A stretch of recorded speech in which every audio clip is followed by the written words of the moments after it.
in the shed trying to wait for him to do sing a little bit more, but as soon as you lift the camera to them, they just don't want to sing. Try to get a little bit there for you to see. These are some of the mules I've got left.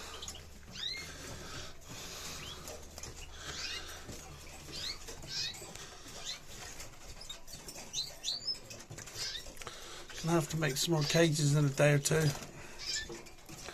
as I'm running out of space.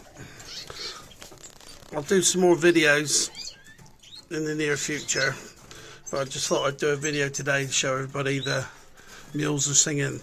They're singing really well, but as soon as you lift the camera to them, they kind of go quiet.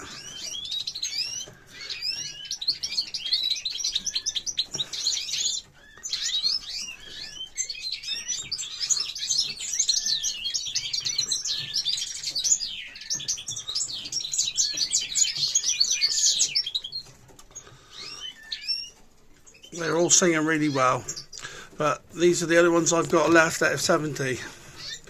Hey, you can't keep them all, but these ones are singing really well.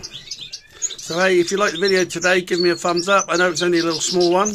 Didn't want you to think I've all dropped away and faded away. I will be back in the new year to show everybody how to breed some more mules. And if you like the video, give me the thumbs up and I'll do some more. Thank you.